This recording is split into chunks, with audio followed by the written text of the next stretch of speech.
كله سمعنا كده كويس. طيب بلغتوا اصحابكم ان اللايف ده فيه فلوس؟ ده لايف الفلوس، ها، عشان بس تبقوا فاهمين. يعني اللي عايز يشتغل ويقبض بالدولار فده اللايف بتاع الدولارات يا جماعه، ده بجد مش بهزار، ده اللايف بتاع الدولارات عشان بس نبقى واضحين، عشان الناس الجمال الحلوين بتوعنا اللي كاتبين على الفيسبوك مش لاقيين شغل.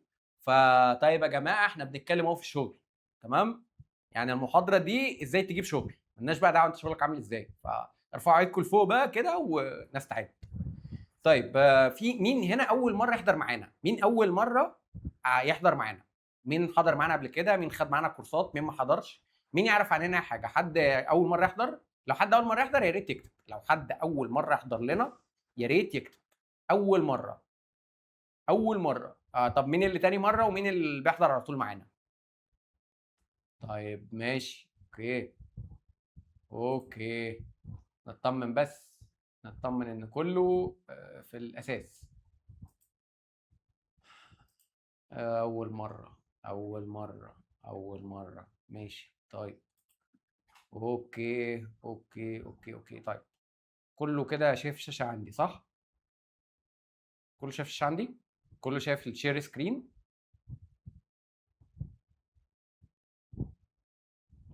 يا ريت كله يطمني انه شايف السكرين. بس بحاول اطمن منكم عشان ما نبقاش بنرتكب اخطاء فظيعه ومش عارفين الدنيا ماشيه ازاي.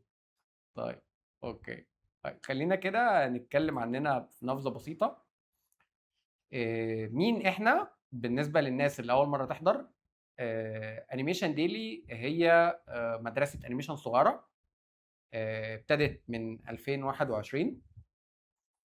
كان هدفها في البدايه والاساس هدف صغير جدا، اننا ازاي نعلم الناس، يعني ازاي نساعد بعض اننا نتعلم انيميشن صح، او بمعنى ادق اننا نشجع بعض ازاي اننا نتعلم انيميشن او موشن، او ازاي احنا شغالين والكلام ده كله من في مجال الانيميشن او في مجال الرسم. طبعا انا زيكم، انا خريج حاسبات ونظم معلومات، ما كنتش خريج فنون جميله، وده طبعا كانت حاجه صعبه مش سهله عليا. بقالي دلوقتي داخل في ال8 سنين في الموشن جرافيك او 7 سنين. اشتغلت مع شركات كتير جوه وبره مصر، وفريلانس انيميتور و2 دي انيميتور وموشن جرافيك ارتست، وتعاونت مع ناس كتير في شغل كتير. فانا لما ابتديت المجال ما كنتش بلاقي ناس تيجي تعلم، او ما كنتش فاهم هو ليه الناس مش بتفيد بعض. ليه وصلت لسؤال اللي هو ليه الناس اللي المفروض تشرح انيميشن مش بيشرحوا انيميشن. فاكتشفت اكتشاف بسيط ان ما حدش عايز يشرح. طب ليه ما حدش عايز يشرح؟ عشان ما حدش عايز يتعلم. لا، في ناس عايزه تتعلم، وفي. فابتديت مع الوقت ان انا ابدا مع محاضرين بمناهج بسيطه، بحاجات بسيطه، لحد ما وصلنا اننا بنعمل دبلومات انيميشن حرفيا كامله في التخصص ككل. فاحنا بقى لنا حوالي 6 سنين دلوقتي شغالين، وطلع من تحت ايدنا ناس كتير، فتقدروا ان انتوا تشوفوا شغل الناس دي من على بيهانس انيميشن ديلي اهو.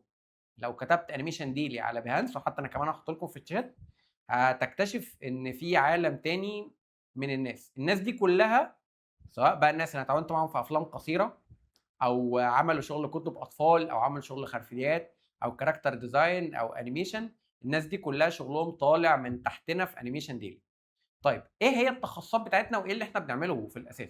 في الاساس احنا بنحاول نوضح للناس ان انت تقدر انك انت تتعلم في المجال، وتقدر تشتغل منه، وتقدر ان انت يكون عندك سابقه اعمال كويسه معانا، وبناء عليها تقدر يا اما ان احنا ربنا كرمنا بقى في فريلانسيه فنقدر نتعاون مع بعض فيها، وده حدث بالفعل. او على الجانب الثاني ان احنا لو عايزين نعمل شغل فريلانس مع بعض، او انت قادر عايز تبتدي ان انت تشتغل في شركه، او ان انت تشتغل فريلانس، فتقدر من خلال اللي انت اتعلمته معانا ان انت تبقى عندك البيزكس او الاساسيات، او طبعا ليفل 2 او ليفل 3، ان انت وصلت لمرحله خبره معينه تقدر من خلالها ان انت تشتغل. فانا اشجعكم جدا ان انتوا تتابعوا انيميشن ديلي على بيهانس، تتفرجوا فيه على شغل الطلاب معانا، سواء في الخلفيات او في الكاركتر ديزاين او في الانيميشن او في التخصصات الخاصه بينا. تمام. طيب ده كده اول هم. تاني حاجه، احنا عندنا قناه انيميشن على يوتيوب، انيميشن ديلي برضو هتلاقيها على يوتيوب. القناه دي احنا بنعرض فيها اللايفات، زي اللايف دوت وزي لايفات تانية قديمه حصلت، وعندنا بلاي ليست كامله في ورش كتير مجانيه اونلاين هتلاقوها على يوتيوب في ال2 دي انيميشن. تمام. واتشرح فيها كمان حاجات 3 دي. تمام. واتكلمنا عن البايب لاين بتاع ال 3 دي والبلندر وازاي تشتغل في الموشن جرافيك وايه هي البيزنس ديفلوبمنت وحاجات كتير جدا على قناتنا على يوتيوب. طبعا بخصوص برضو حاجات معينه مفاجاه صغيره انا هقولها، اننا مؤخرا رفعنا بلاي ليست كامله في التوم بوم، ازاي تبتدي تفهموا وازاي تذاكروا، لان هو مهم جدا وهينفعكم وهتعرفوا ليه في خلال اللايف ده. تمام. فلو انتوا مهتمين هتلاقوا لينك القناه على يوتيوب انيميشن ديلي، هتلاقوا فيها دروس كتير جدا وهتلاقوا فيها محاضرات في اكتر من حاجه، سواء في الخلفيات، في الكاركتر ديزاين، في ال 3 دي انيميشن، في البلندر والموهو، يعني غالبا هتلاقوا فيها حاجات كتير. اوكي. طيب احنا بنقدم كورسات ايه او الحاجات اللي احنا بنقدمها؟ اللي احنا بنقدمه في انيميشن ديلي الموهو ريجنج والموهو انيميشن وقصص الاطفال، التون بوم، الفريم باي فريم انيميشن، الخلفيات، وقريبا هيكون في 3 ورش جاهزين هينزلوا قريب غير الورشتين اللي نزلوا امبارح. ورشه الشورت فيلم، ازاي تنتج شورت فيلم قصير، بس طبعا ده للناس اللي قادره ترسم او تحرك او عندها خلفيه عن الرسم والتحريك بشكل بسيط. تمام. والسينما 4 دي للبيجنرز، ازاي تشتغل 3 دي موشن، والبلندر موديلنج والبلندر انيميشن قريب. تمام. فبرضو لو انت مهتم باي حاجه في التخصصات دي، احنا اعلنا بالفعل عن ورش، فانت تقدر برضو ان انت تتواصل معانا. اوكي. وفي العموم احنا اوريدي دايما موجودين، لو عندك اي سؤال ابعت لنا على الانستجرام، ابعت لنا على فيسبوك، ابعت لنا على اي منصه من المنصات بتاعتنا وهتلاقينا بنساعدك. وكمان بنساعدك كمان تحدد التخصص المناسب بالنسبه لمستواك، سواء انت قادر ان انت عايز تتعلم في المجال او انت لسه بتبتدي او انت واقف عند مرحله معينه وعايز مساعده ان انت تعرف تكمل ازاي المرحله اللي بعدها. بس كده يعني، ده بريفلي باختصار. وننتقل بقى للجزء المهم. الجزء المهم بتاعنا هو اننا النهارده عاملين محاضره لغالب الناس ازاي تجيب فيها فلوس. انت دلوقتي اشتغلت او خريج او انت جوه مجال الانيميشن او الموشن وعايز تفتح، ازاي تشتغل على اب وورك وازاي تعرف الاتفاق مع العميل، ازاي تحدد السيجمنت بتاعتك، ازاي تفهم اصلا العميل دوت قادر ان انت تشتغل معاه ولا لا، تقدم له الشغل المطلوب ولا لا في الانيميشن ولا لا، المكاسب ازاي، الدنيا ماشيه ازاي، الورك فلو على الاب وورك ماشيه ازاي عشان تقدر ان انت تشتغل عليه وتحقق دخل من 300 400 دولار في الشهر اللي هم 20000 جنيه بالمناسبه، ولحد 1000 دولار و2000 دولار في الشهر او في الشهرين او حسب بقى ما انت ومزاجك. فاحنا معانا الفنان عبد الرحمن، هو 2 دي انيميتور، هيكلمكم عن خبراته على لاب وورك وازاي هو ابتدى عليها ويشرح لكم تجربته بالكامل من خلال الويب سايت وهو وصل لايه، وهينقل لكم المعرفه بتاعته وخبرته فيها وصلت لفين. فممكن يا فنان تعرفنا بنفسك؟ انا هقفل المايك من عندي وابتدي اشرح، ولو في حاجه انا معاك على الخط ممكن تفتح المايك وانا معاك. السلام عليكم. صوتي واضح ولا بيقطع؟ لا لا، واضح يا عبد الرحمن، واضح واضح واضح تمام جدا. تمام. انا اسمي عبد الرحمن الحسيني، 2 دي انيميتور، متخصص اكتر في مجال الانيميشن اللي على اليوتيوب، لان انا شغلي كله كان على اليوتيوب. كنت شغال على قنوات زي قناة دي، مش عارف، انا لسه ما فتحتش الشير، ممكن دقيقة معلش. ممكن تشير الشاشه.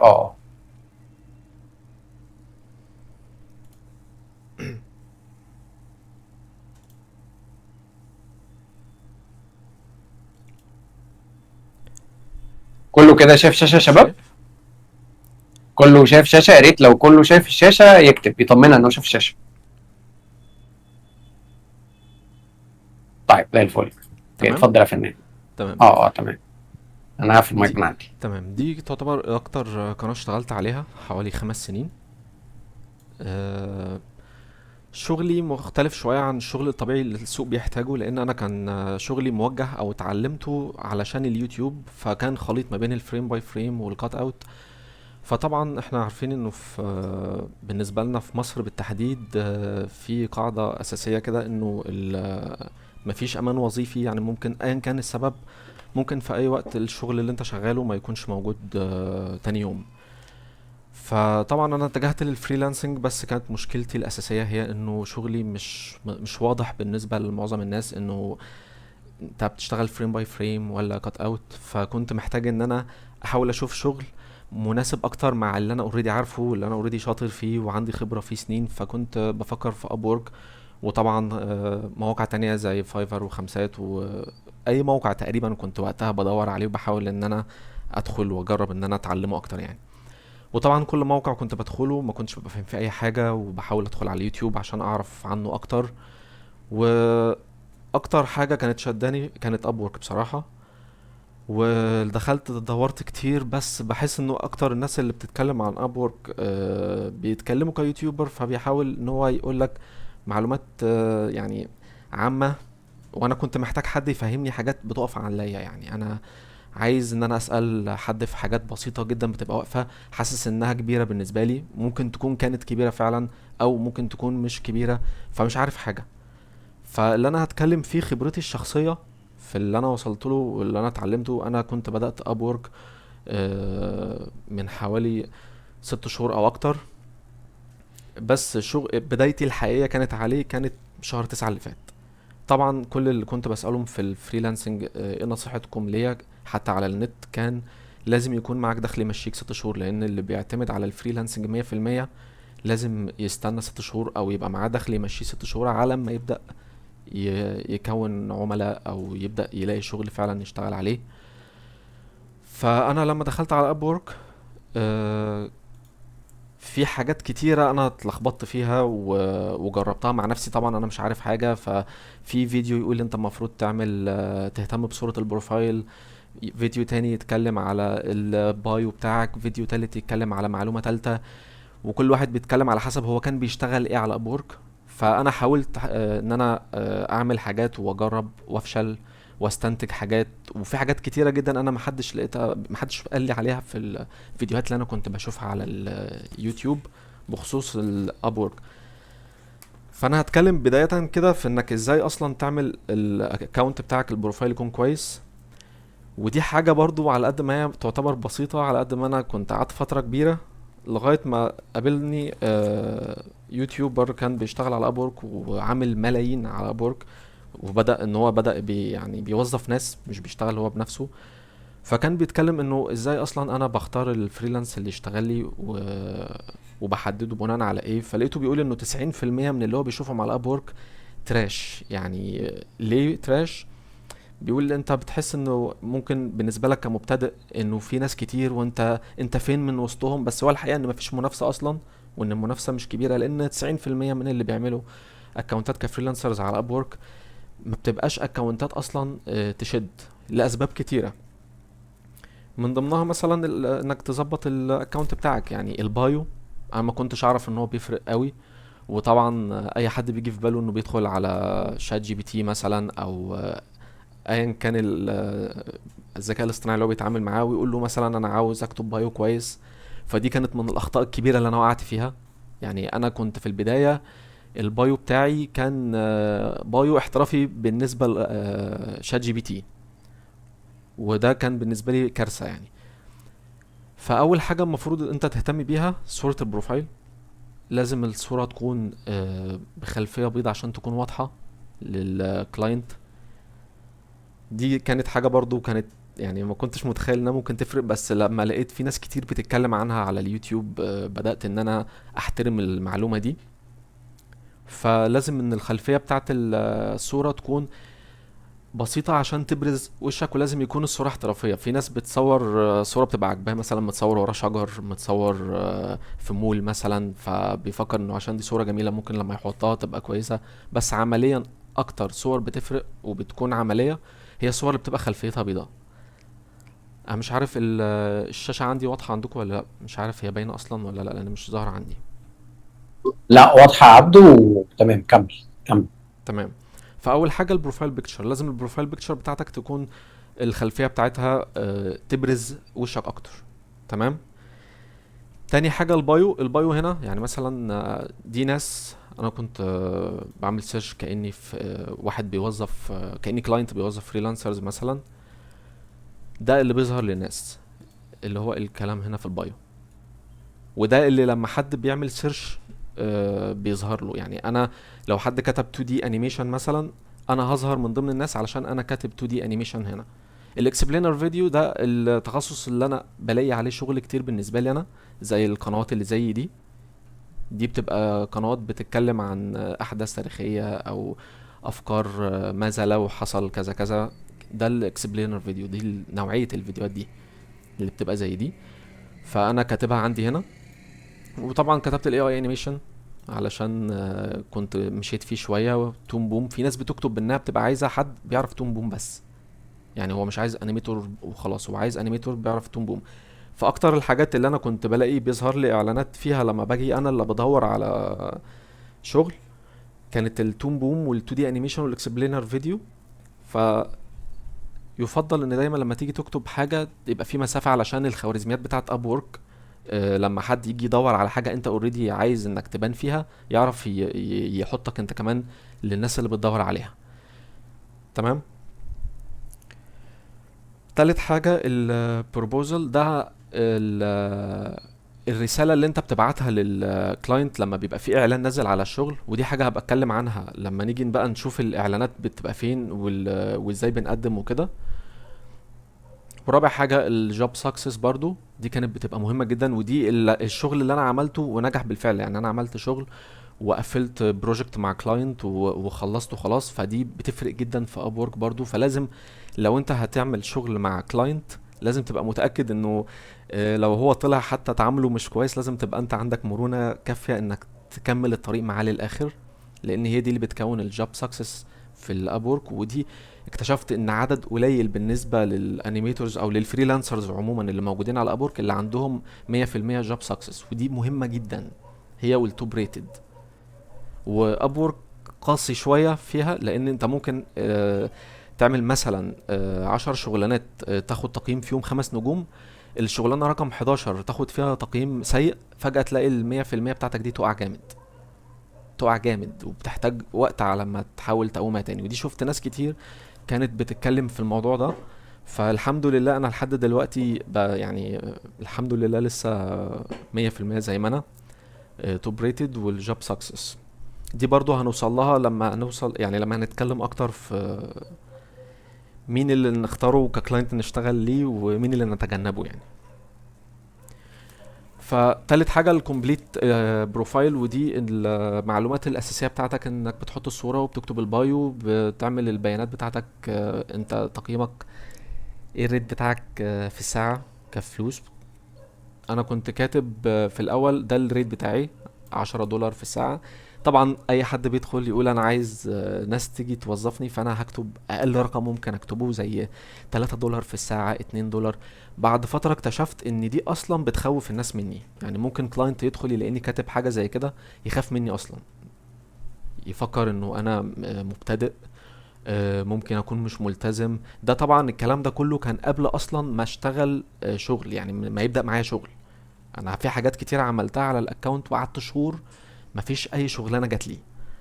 فبعد ما بدأت اصلح الحاجات دي، يعتبر انا بادئ شغل فعلي على اب وورك من شهر 1 او شهر 2.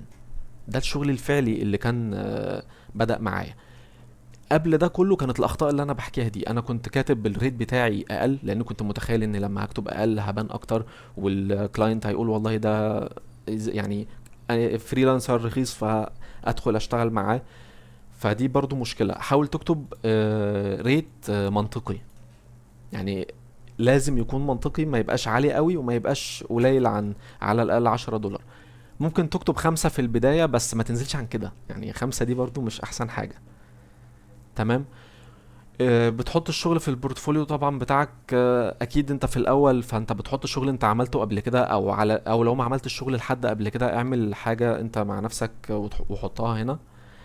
مع الوقت هيبقى يفضل انك لما تعمل شغل لحد انك تبقى توريه للكلاينت اكتر من انك توري له شغل انت عامله في العموم، حتى لو الشغل اللي انت عامله بره كان احسن بكتير ككواليتي، لان هو بيثق اكتر في الشخص اللي كان اوريدي خلاص عمل شغل للكلاينت على ابورك. بس في البدايه لازم تحط شغل انت عملته قبل كده يعني. فانا طبعا بحط شغل ليا، سواء حاجات كنت عملتها اي قبل كده، او في شغل انا عامله بالفعل على ابورك. يعني ده شغل انا عامله على ابورك للقناه دي. آه، دي برضو اكسبلينر فيديو. ده اكتر شغل انا بالنسبه لي انا كانيميتور كان بيجي لي، ف دي تعتبر من الشغلانات اللي انا كنت بحطها على الاكونت بتاعي. فدي الحاجات اللي انت المفروض تكملها وتملاها كلها في البروفايل بتاعك علشان يبقى البروفايل بتاعك 100% متقفل. الاساسيات دي كلها سهله، انت ممكن تعملها عادي، بس البايو حاول انك ما تكتبوش بالاي اي. حاول حتى لو انت مش بتكتب انجليزي كويس وهتدخل مثلا على الشات جي بي تي يترجم، قول له يترجم لك كلام انت اللي بتعبر بيه عن نفسك. يعني ما انت مثلا يعني في حالتي انا 2 دي انيميتور مثلا، بشتغل بقالي 5 سنين في المجال ده، فانا كتبت انا دوري ان انا اساعدك ان انت تعمل شغل بطريقه كويسه وبطريقه صح. دي حاجات انا قلتها لابورك بتعبر عني انا. فدي لما الكلاينت بيقراها ما بيحسش انه ده في روبوت اللي حاطط له الكلام، او روبوت اللي بيتعامل معاه، لان ده بيفقدوا الثقه فيك اصلا.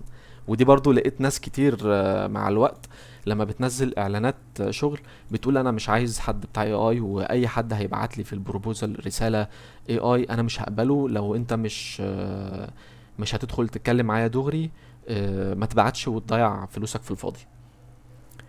فاهم حاجه، احنا هنحط الصوره كويسه بخلفيه بيضة، نكتب البايو بالشكل ده، نفصل ما بين كل حاجه انت بتقدر تعملها. يعني انت عايز تكتب مثلا 2 دي انيميتور اكسبلينر فيديو، على حسب بقى، ممكن انت تكون موشن جرافر، ممكن تكون الستريتور. المهم انك لما تكتب حاجه حاول تعمل فاصل ما بينها علشان الخوارزميات بتاعت ابورك تقدر ان هي تعرف تقراها، فلما حد يدور على فريلانسر بيها انت تظهر. مهمه جدا دي، لان انت من غيرها مش هتبقى باين للي بيدور على انيميتورز. يعني لان اللي بيدور كده مثلا بيدخل هنا بيدور على تالنت وبيكتب هو عايز ايه، وبيركز مثلا ممكن ما يبقاش مهتم بدول، بس عايز على الاقل 2 دي انيميشن مثلا، فبيكتب كده وبيدور. انت مش هتظهر خالص في الناس دي لو انت ما انتش موضح انت بتعمل ايه زي دول. يعني ده صورة البروفايل بتاعته موضحة شوية، فدي حاجات كويسة. وهو ده الصح ليك انك تكتب بالطريقة دي، يبقى في فرق واضح ما بين كل حاجة انت بتقدمها علشان تظهر للخوارزميات. طيب انا عايز ان انا يجيلي شغل كويس، وعاوز ان انا اتعامل مع كلاينت كويس، هل ده صعب عليا؟ والله بصراحة من الحاجات اللي انا عرفتها في ابورك هو انه في البداية بصراحة ده بيبقى صعب. ليه؟ لان ابورك بيميل دايما ان هو يتعامل مع الانيميتور المبتدئ او الفريلانسر المبتدئ. انا هتكلم كفريلانسر عموما مش انيميتور. يعني هو بيتعامل مع الفريلانسر المبتدئ كأنه شخص هو ما يعرفوش. انا ما اعرفكش ومش واثق فيك ومش عارف انت بتلتزم ولا لا، فانا هخليك او هبينك للكلاينت برضو اللي لسه بادئ وما عرفوش وما عرفش هو كلاينت ملتزم ولا حرامي ولا ايه قصته. فانا هخليكم انتوا الاتنين تتعاملوا مع بعض. الانيميتور او الفريلانسر قدر ان هو يعمل شغلانه واتنين وتلاته وعشرة، المهم انه بدأ الريت بتاعه يزيد، ابورك بيثق فيك اكتر فبيبدأ يظهرك لكلاينتس بتدفع فلوس اكتر. وهكذا كل ما انت عملت شغل اكتر والتزمت فيه وتقييمك كويس فيه، كل ما ابورك بيبدأ يثق فيك اكتر فيبينك للكلاينتس بتاعته اللي بتدفع فلوس كتير. لان ابورك مش هيبينك لكلاينت بيدفع فلوس كتيره ويخليه يعني يخوض في اكسبيرينس مع فريلانسر مبتدئ ممكن يكون مش ملتزم، ويعني ويشيله شغل كتير ويخبطه في الحيط يعني في الاخر. فدي البدايه بتاعت ابورك، ان انت لما بتبدا هتلاقي اغلب الشغل اللي بيظهر قدامك فقير شويه. فدي بيبقى فيها تحدي انه انت ازاي تبين ان الشغال كويس، الكلاينت اللي ممكن يعني يكون في فرصه انك تتعامل معاه لمده، والكلاينت اللي تتجنبه تماما. دي انا وقعت فيها كتير جدا، يعني قعدت فتره كبيره على ما بدات ان انا اقيم ده اصلا ان اقدم عليه ولا لا. طيب هو اصلا ابورك بيشتغل ازاي؟ يعني اقدم على الشغل ازاي، ولا الكلاينت بيبعت لي ازاي؟ في طريقتين. الطريقه الاولى ان في كلاينت بيدخل بيقول والله انا عايز انيميتور يعمل لي الشغلانه الفلانيه، فبيدور زي ما انا كنت كاتب هنا، بيكتب ان هو بيدور على تالنت وبيكتب 2 دي انيميتور مثلا، وبيدور على الكلاينتس اللي زي او زي ده او كده، وبيقوم داخل يقول له انا في بوست منزله ان انا عايز 2 دي انيميتور، فبيقوم عامل لي انفيتيشن بيبعت لي البوست ده، فبيجي لي في اشعار. يعني مثلا ده كان انفيتيشن كان جالي بيجي لي بالشكل ده، طبعا انا كنت عملت له ابلاي فور خلاص اوريدي، فالحاجات دي بقت مقفوله. فهو الابلاي بيبقى مجانا طالما الكلاينت هو اللي باعت لك انفيتيشن. هو بيبقى كاتب باعت لك البوست اللي هو اصلا منزله، بيبقى زي كده. طبعا لو انت الانجليزي ضعيف شويه فانت ممكن تاخد الكلام ده كله وتترجمه على جوجل او على شات جي بي تي، ويا بتوافق يا بترفض. دي طريقه ان هو بيبعت لك بروبوزل. الطريقه التانية هي ان انت بقى اللي بتقدم. طيب هو انا بقدم ازاي؟ هي الشغلانه بتبقى عامله البوست بيبقى كانه مناقصه. انا منزل عايز فريلانسر يعمل لي الشغلانه الفلانيه، فالشغلانه دي في ناس كتير بتبقى عايزه تقدم عليها، فبتبقى بقى مناقصه مين اللي هيقدم بدري عن التاني. ففكره ان اولويه الوقت، البوست بيبقى نازل مثلا ده بقى له 3 ساعات، فمين اللي قدم اول ما البوست ما نزل ده بيبان الاول. آه، مين اللي بيدفع اعلى في الكونكتس، لان دي بتبقى مناقصه. يعني في حد بيبقى بيدفع في البروبوزال ده هنا كده. لو انا هعمل ابلاي،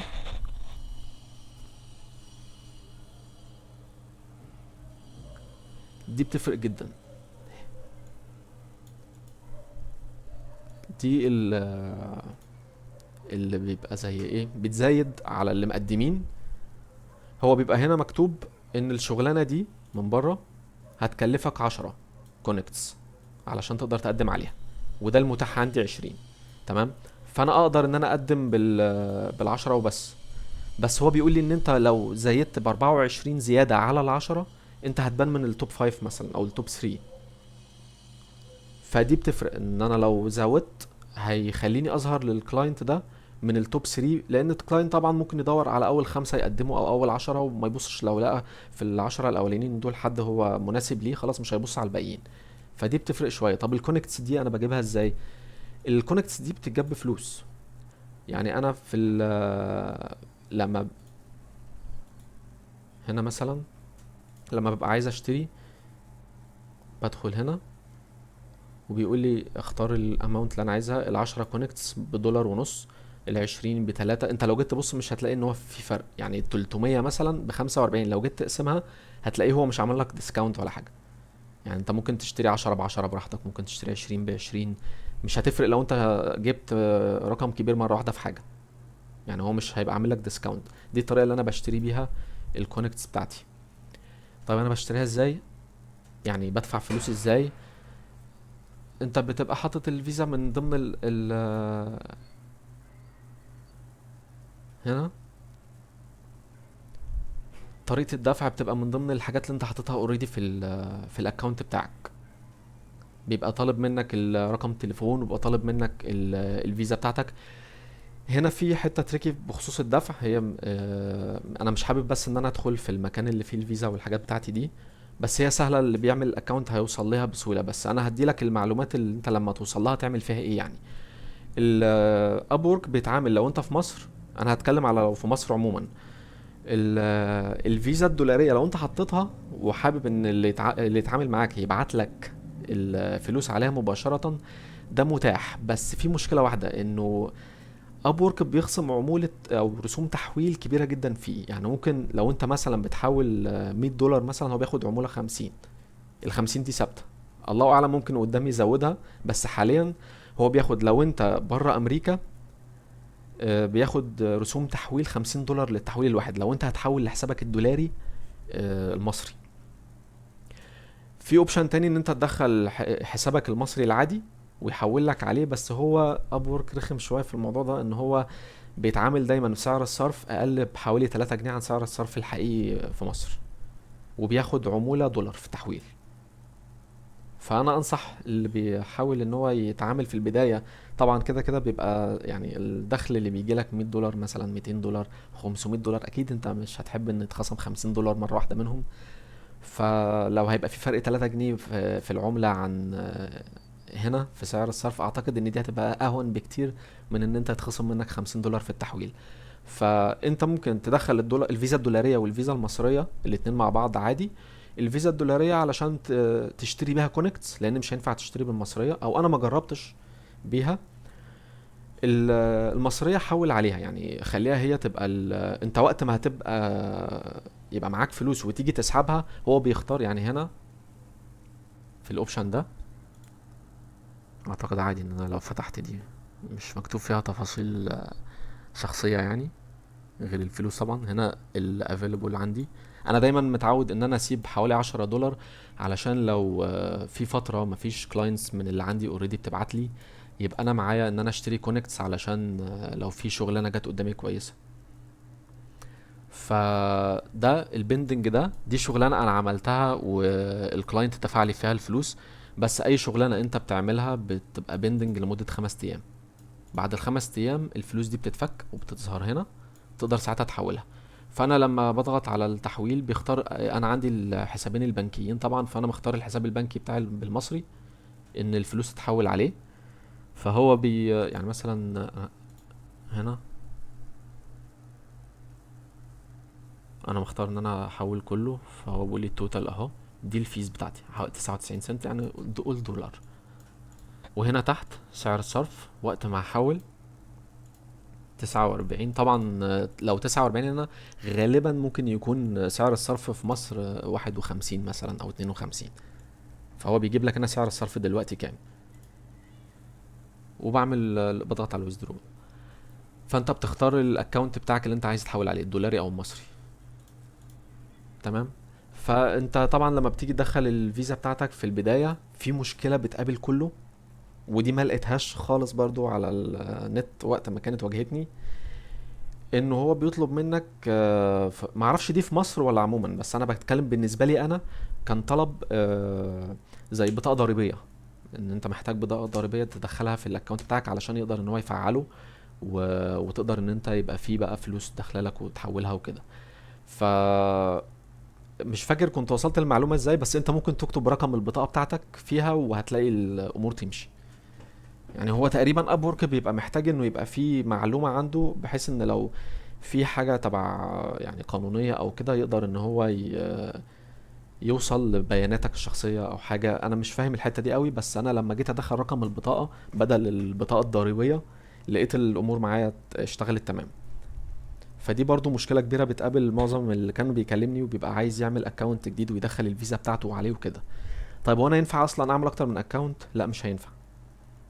ابورك ما بيتعاملش باكتر من اكونت. ابورك بيقول لك انت عايز تشتغل كفريلانسر لوحدك اوكي، عايز تشتغل كمجموعه اوكي، عايز تشتغل في اكتر من حاجه، يعني انت مثلا 2 دي انيميتور ومثلا موشن جرافر ومثلا اديتور والستريتور، بتعمل اكتر من انك بتعمل انيميشن مثلا، وعايز ان دي تبقى كل واحده فيهم شغلانه، اعملهم كلهم في الاكونت ده. ابورك مش هيقول لك حاجه. طب افرض انا بعمل فويس اوفر كمان، اعمل ده برضو. طب افرض انا بعمل حاجه تالته خالص بقى غير الفن ده، يعني بعمل حاجه بعيد خالص عن المجال ده، حطها برضو. ابورك مش هيقولك لا.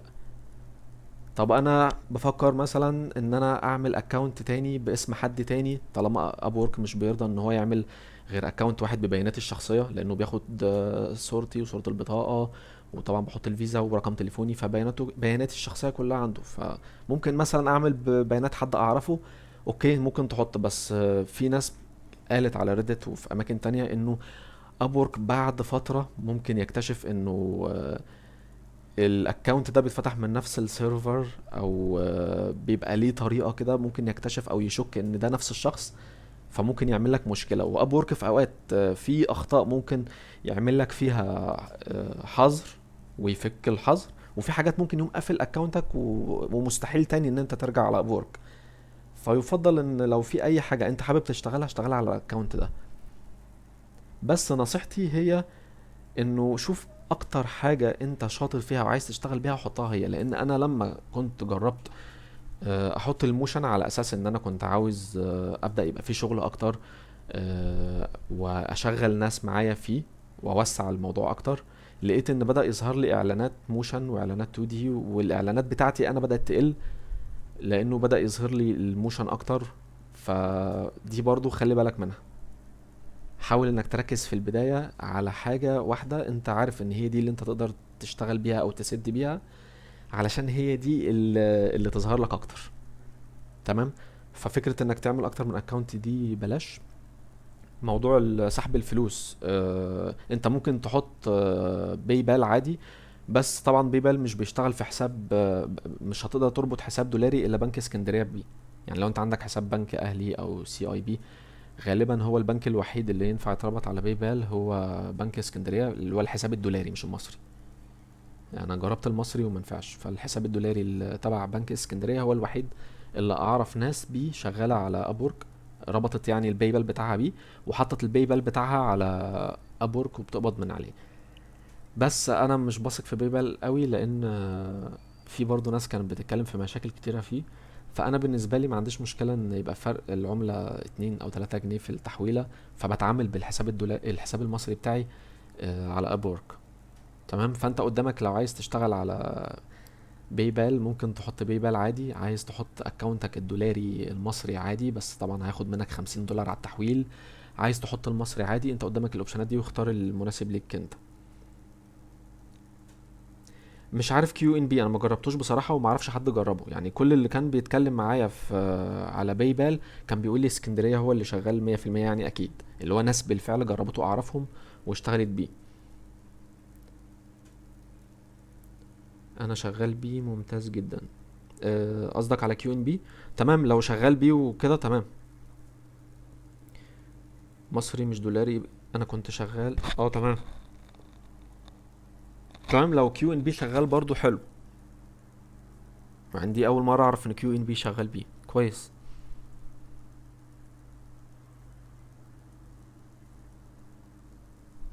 تمام، لو كيو ان بي شغال يبقى تمام كويس. تمام، معلومه جديده. تمام.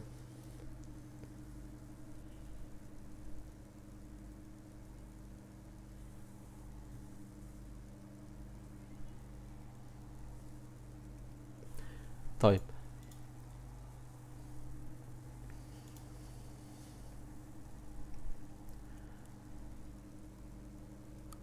في حد بيقول لايف مسجل مسجل؟ مسجل.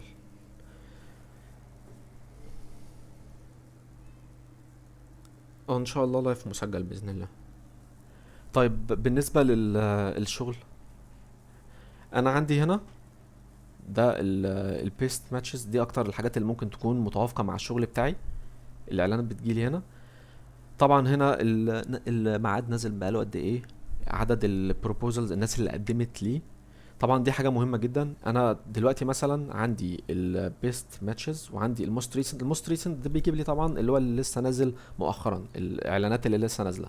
فدي اكتر حاجه بقف عندها في اوقات واقعد اعمل ريفرش، لان طبعا ممكن يظهر لي فجاه اعلان كويس جدا ويكون طبعا هو لسه منزله دلوقتي فهو اكتف دلوقتي، فلو انا قدمت دلوقتي ممكن ابان قدامه على طول ويبقى دي فرصه كويسه بالنسبه لي. في شغلانه ممكن تبقى مناسبه بس انا مثلا مش قادر ان انا اقدم عليها دلوقتي، فممكن اعمل لها سيف فتبقى في السيف دي لما اجي افتح بعدين اجيبها منها. بس طبعا اكيد هيكون عدى وقت طويل عنها، فبيبقى في بقى مشكله ان خلاص ممكن يكون قدم ناس كتير والشخص اللي منزل البوست وظف حد بالفعل وما قالش، يعني ما مسحش الاعلان. فانا عندي هنا لما بيبقى في اعلان، مثلا الاعلان ده وليكن شادد انتباهي.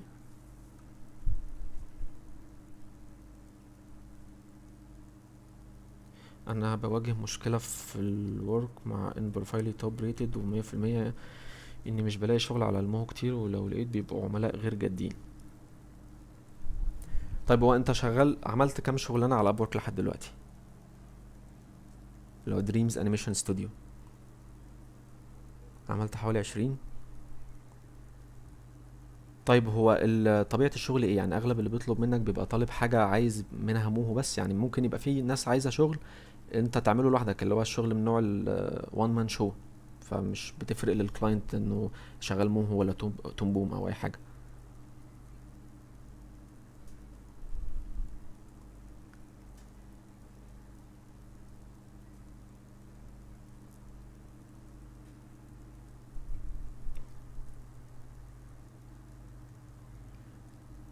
انا مخصص شغلي ريج موهو وانيميتور عموما. بص، ما هي مشكلة في التخصص اللي جوه تخصص. يعني انت انيميتور عموما ده تخصصك، في تخصص جواه بقى هو ده اللي انت مركز عليه اللي هو الرج. فدي برضو مشكلة ان انت بتدور يعني جوه حاجه، فبيبقى صعب شويه ان انت تلاقي دايما حاجه متوافقه مع اللي انت عاوزه. يعني حاول ان انت تركز اكتر على ان انت تبقى انيميتور عموما، مثلا يعني انك تدور على شغل في انيميشن عموما. يعني حتى ممكن في شغل كتير جدا زي اللي انا فيه مثلا، اللي هو بتاع الاكسبلينر فيديو مثلا، هو بيبقى اصلا مفيش يعتبر كاركتر ديزاين ولا حاجه، فبيبقى طالب منك شغل بسيط جدا، فانت تقدر تعمل الريج بتاع الكاركتر بتاعته بسيطه على موهو وتحركها، بدل ما تبقى مركز اكتر على انك بتعمل ريج بس، يعني ان يبقى ده تخصصك يعني. هو انا عايز بس اقول حاجه في النص تمام. بخصوص الحته ديت. الشباب كلهم يعني مش حد ويمكن انا قررتها. في الوقت الحالي ما حدش بيقول انا عايز ريجر. مم. ما حدش بيقول انا عايز ريجر دي خالص. ناس بتقول انا عايز حد يمسك الشغلانه من A to Z. بالظبط. يعني هو اللي يرج ويحرك، يرج ويحرك مثلا على مو هو عايز هيبعت لك الكاركتر وانت ترجاه وتحركها. تمام. انت بقى شايف ان الريت يستحق ان انت انفست في الرج كويس، فهتدفع رقم لريجر ويعملها لك. تمام. قادر انت تعمل رج وحرك اي حاجه تخليك تاخد الشغلانه بشكل كويس. خليك عندك منتاليتي ان انت تدير الشغل صح. تمام. الشغل في حد ذاته ان انت تكون عارف تشتغل كويس دي مهاره، وان انت تدير الشغل دي مهاره اكبر. تمام. فما ما تحاولش ان انت تقول لا اصل دي جات لي فدي مش عايزها. انا مثلا بشتغل توم بوم وافتر افكت، اول ما بتجي لي شغلانه موشن وفيها كاركتر انيميشن تلقائيا بعملها على التوم بوم، تلقائي برسم وبرج وبحرك. خلصت بحط الكاركتر على الافتر افكت واركب واظبط التكست حواليها واظبط الدنيا. ما بقولش لحد انا هجيب حد ريجر. تمام. ليه؟ لان العميل اصلا مش فاهم الكلام ده، هو ما يعرفش، هو عايز الفيديو، فالموضوع منتهي في الحته دي. طبعا قبلها بقى هنتكلم في اساسيات ان انت اصلا لازم تكون انيميتور. عرفت ازاي تحرك الكاركتر، عرفت ازاي ترج كويس، عرفت ازاي تحرك كويس، برضه قادر انك انت تطلع منتج شكله حلو. تمام. او شكله مقبول. تمام. فدي هي اللي بتاخد منك وقت. فجزء ان انت تدير الشغل حاجه، وجزء ان انت تكون عارف في الشغل ده حاجه تانية. فما تحاولش ان انت لما تجيلك شغلانه ومحتاجه تيم او محتاجه ان هي تشتغل كلها على بعضها ان انت توقفها. لا، اسال حد اكبر منك، ممكن حد يكون حابب يتعاون معاك فممكن يشيل جزء وانت تشيل جزء وتعملوا الشغلانه مع بعض. تمام. انما ما توقفهاش وتقول لا خلاص كده مش هعمل حاجه ولا اصل انا ريجر بس. انت كده استفدت ايه؟ كده انت وقعت نفسك. تمام. بس انت عندك راي غير راي ده عبده ولا انت ايه رايك؟ لا ده مظبوط. انا بس عايز اجاوب على، هو بيقول يعني انه انا سمعت انه كل ما تبقى متخصص في حاجه ده افضل. هو التخصص في يعني بالنسبه لي انا في مثلا موقع زي اب وورك، هو ان انا ابقى انيميتور وسايب القوس مفتوح بس. يعني مش هبقى انيميتور وبحرك وبس، او انيميتور وبعمل ريج بس، او بحرك ريج بس. لا، هو انا انيميتور وشوف انت عايز ايه واختار منه وانا هعمله. ففكرة انك تبقى متخصص دي على، يعني مثلا انا فاتح الاعلان ده بالصدفة اهو، هو بيقول ان هو عاوز فيديو كرياتور يانيميت فيديو وهيوفر الفويس اوفر بس. يعني ده انا فاتحه بالصدفة دلوقتي اهو، هو عاوز انيميتور وهيديك الفويس اوفر بس، هو عايزك انت تعمل كل حاجة. فهي دي الفكرة، ان انت تبقى متخصص في الانيميشن بس، مثلا انك 2 دي انيميتور مثلا، انا مش 3 دي ولا اي حاجة، انا 2 دي بس.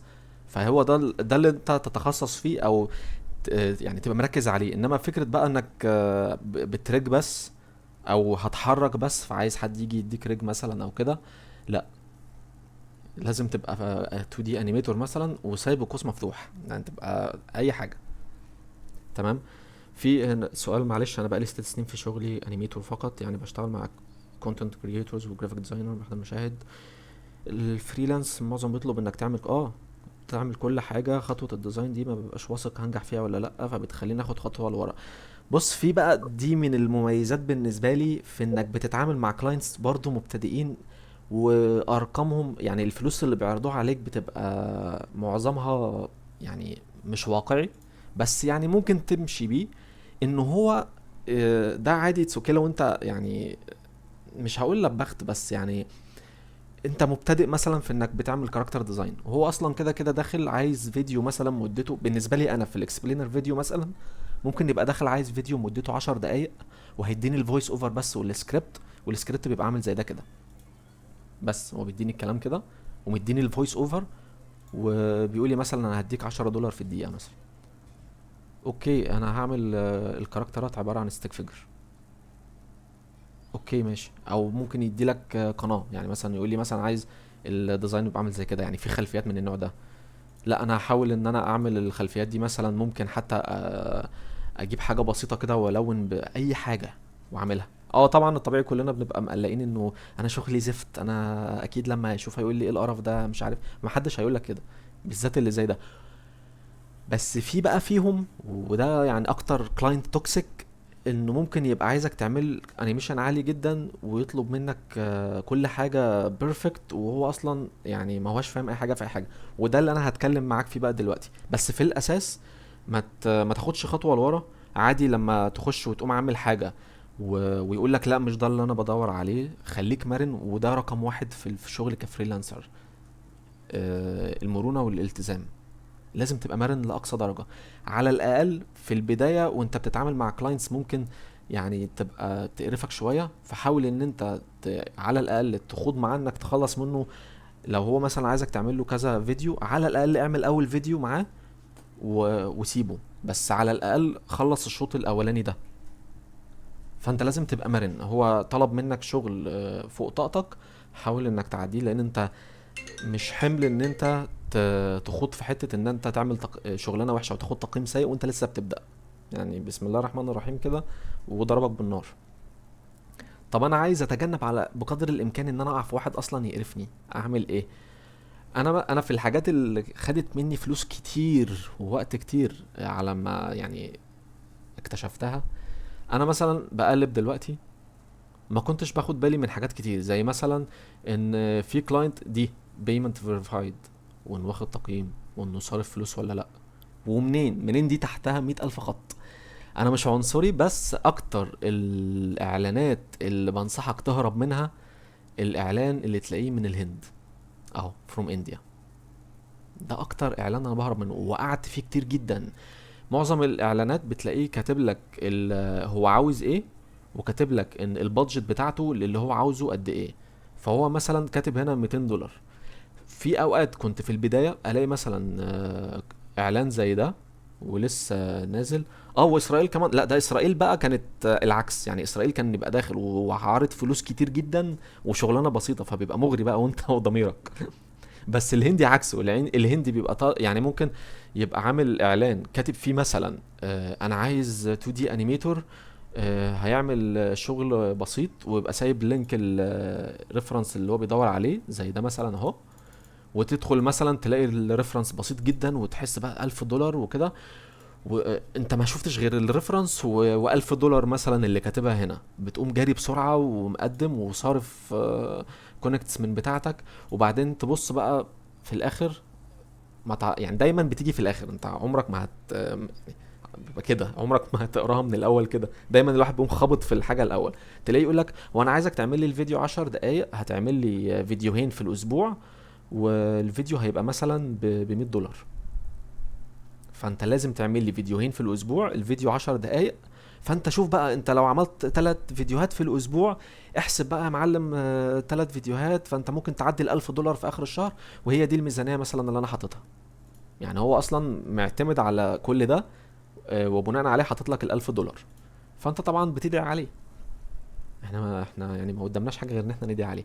فانت خلي بالك جدا، اقرا هو كاتب ايه وموضح، لان ممكن واحد غير ما يبقاش هندي برضو كاتب حاجه زي كده.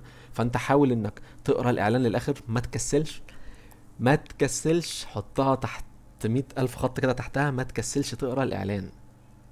لازم تقراه كويس. علشان مثلا في واحد بيبقى كاتب انا بحاول ادور على واحد من اللي بيبقى يعني المعلومه اللي انا عايز اقولها دلوقتي. بيبقى مثلا في حد كاتب عامل اعلان زي ده، كلام كتير بقى، وانا كواحد اكبر دماغي ايوه ايوه ايوه، يعني انت حاطط فين الريفرنس، تقوم انت واخد لينك مثلا الريفرنس، اوكي هعرف اعمله، طب وريني بس فين البادجت، تحاول تدور على البادجت كام، اوكي البادجت حلوه، طب تمام يلا اقدم. طيب افرض مثلا هو كان كاتب حاجه انت مش واخد بالك منها، زي علشان اشوف البروبوزال بتاعك، ابدأ البروبوزال بانك تكتب حيوانك المفضل عشان اتأكد ان انت قريت الشغل كله.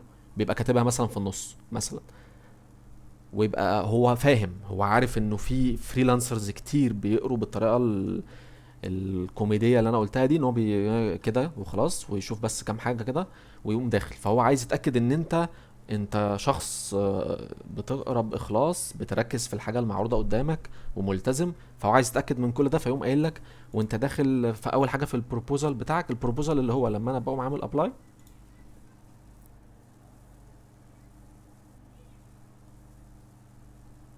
هو بيبقى هنا كفر ليتر، انا بقدم الشغلانه دي اللي بيقراها.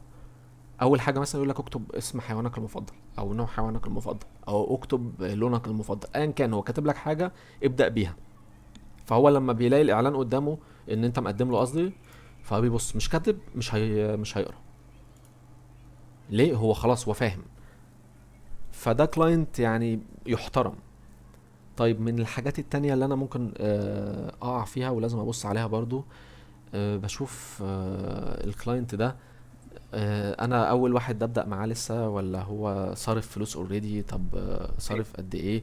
يعني مثلا ممكن الاول بس انا عندي فكره حلوه عشان برضو عدى الساعه ومش عايزين نفصل، تمام؟ بريك. فممكن ناخد دلوقتي 10 دقايق او ربع ساعه بالظبط بريك. يعني مثلا الساعه دلوقتي 9 و 9 7 8 57، فممكن 9 وربع نبتدي نكمل، تمام؟ بحيث اللي عايز يصلي يلحق الصلاه، اللي عايز يشرب حاجه، ونرجع تاني نجمع الاسئله ونسالها، بعد كده نكمل باقي الشرح. تمام يا شباب؟ يا ريت لو كله سامعني يقول لي تمام، عشان برضو ايه الدنيا ما تبقاش فايته الجميع، واتمنى ان انتم تكونوا مبسوطين برضو معانا في اللايف الحلو ده. فايه رايكم؟ كله تمام؟ ربع ساعه ريست حلوه للجميع، تمام؟ كله تمام؟ يا ريت كله يكتب، يلا عايز كله اطمن ان تمام عشان ايه ما نفصلش من بعض. ف10 دقايق وربع ساعه بالظبط، يعني 9 وربع بالدقيقه هنبتدي تاني، عشان برضو ايه نبقى كلنا كده تمام وكله مركز في المحاضره والدنيا تمام. اللي عايز يصلي، اللي عايز يشرب حاجه، اللي عايز يعمل اي حاجه هو عايزها، يعمل استرتشات از يو لايك. اوكي يا شباب؟ اوكي ماشي. 10 دقايق عدوا، ممكن نرجع تاني. تمام. اوكي